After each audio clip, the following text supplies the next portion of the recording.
नमस्कार विद्यार्थियों, आज हम विद्यानिवास मिश्र जी के बारे में अध्ययन करेंगे। श्री विद्यानिवास मिश्र का जन्म 28 जनवरी सन 1928 ईस्वी में बिहार प्रांत के जिला गोरखपुर में हुआ। प्रारंभिक शिक्षा प्राप्त करने के पश्चात मिश्र जी काशी चले गए और प्राचीन गुरुकुल या आश्रम पद्धति के अनुसार संस्कृत भाषा, साहित्य व अन्य विषयों में शिक्षा दीक्षा ग्रहण करने लगे। काशी से गहन अध्ययन करने के पश्चात इन्होंने प्रयाग विश्वविद्यालय से संस्कृत भाषा और साहित्य विषय लेकर एमए की परीक्षा उत्तीर्ण की। तदुपरांत ये संस्कृत में ही शोध कार्य करने लग गए थे। इनकी सृजनात्मक प्रतिभा का उदय विद्यार्थी जीवन में ही हो गया था। उस समय से ही इनकी रचनाएं प्रकाश में आने लगी थी और चर्चित होने लगी थी।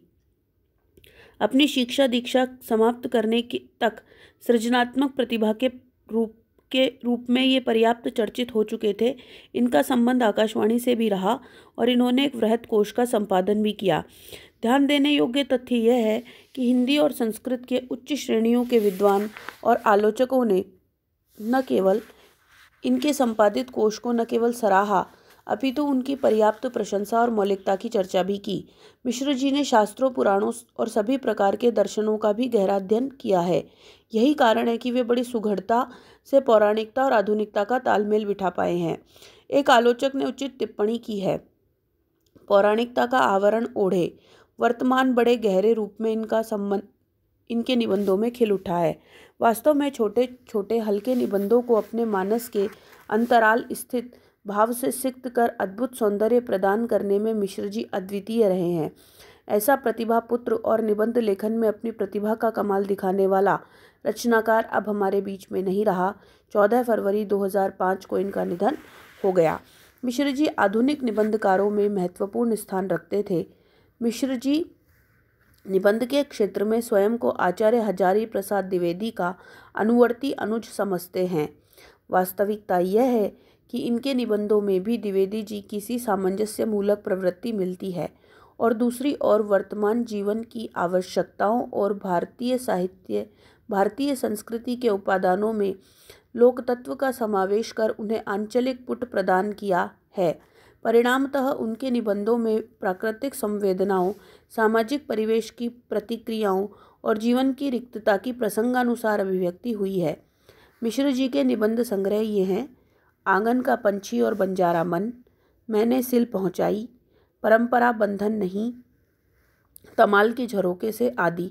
मिश्र जी ने अधिकतर ललित निबंधों की रचना की है जो लोक जीवन, सामाजिक विषयों, समसामयिक संदर्भों और प्राकृतिक उपादानों से संबंधित हैं।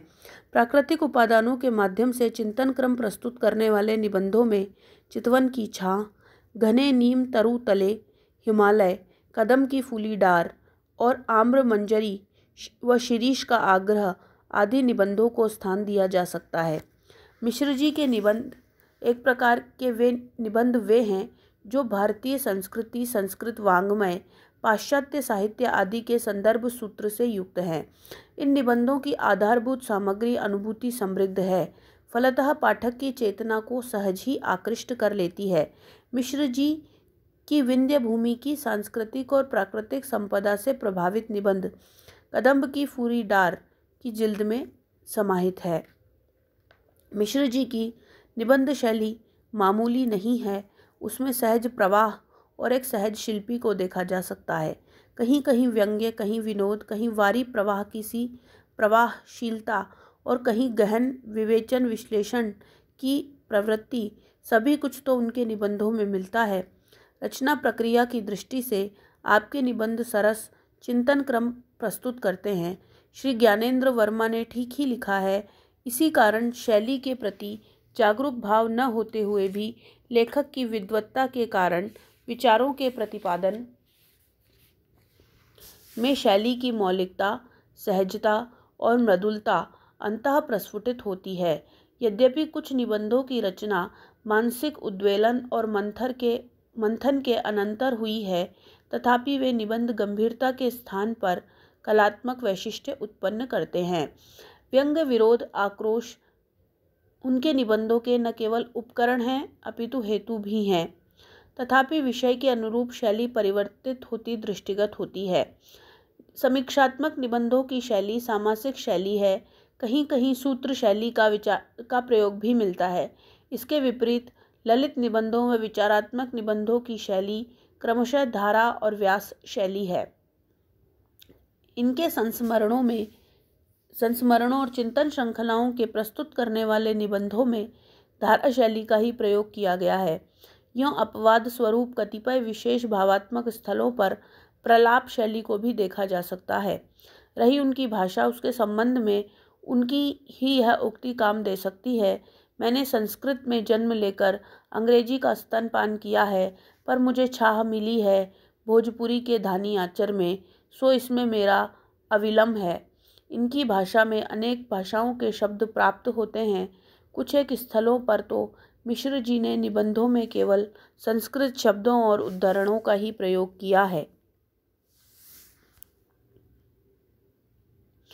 अपितु भ्रमरानंदी रसवाद में संस्कृत श्लोकों की रचना भी की है। भाषा में सहजता और सरसता लाने के लिए लेखक ने उर्दू और भोजपुरी के शब्दों को भी स्थान दिया है। कहीं कहीं भोजपुर की कहावतें भी मिल जाती हैं। इस प्रकार भाव और भाषा दोनों ही दृष्टियों से विद्यानिवास मिश्र के निबंध सहज, कलात्मक और संप्रेषणीय है। मिश्र जी ने अपने निबंधों में भारतीय संस्कृति, धर्म, प्रकृति, दर्शन और चिंतन का समीकरण करते हुए आधुनिक समाज को नई दिशा प्रदान की है। एक प्रकार से इनके निबंधों में इनके व्यक्तित्व का प्रतिफलन भी देखने को मिलता है। वास्तविकता यह है कि आचार्य शुक्ल के बाद जो गिने चुने श्रेष्ठ निबंधकार हुए हैं, उनमें सही अर्थों में आचार्य हजारी प्रसाद द्विवेदी के अनुवर्ती के रूप में विद्यानिवास मिश्र को सदैव याद किया जाएगा। ये उन महत्वपूर्ण लेखकों में आते हैं जिन्होंने भारतीय संस्कृति की विशिष्टताओं को पचाकर अपना निबंध लेखन किया है।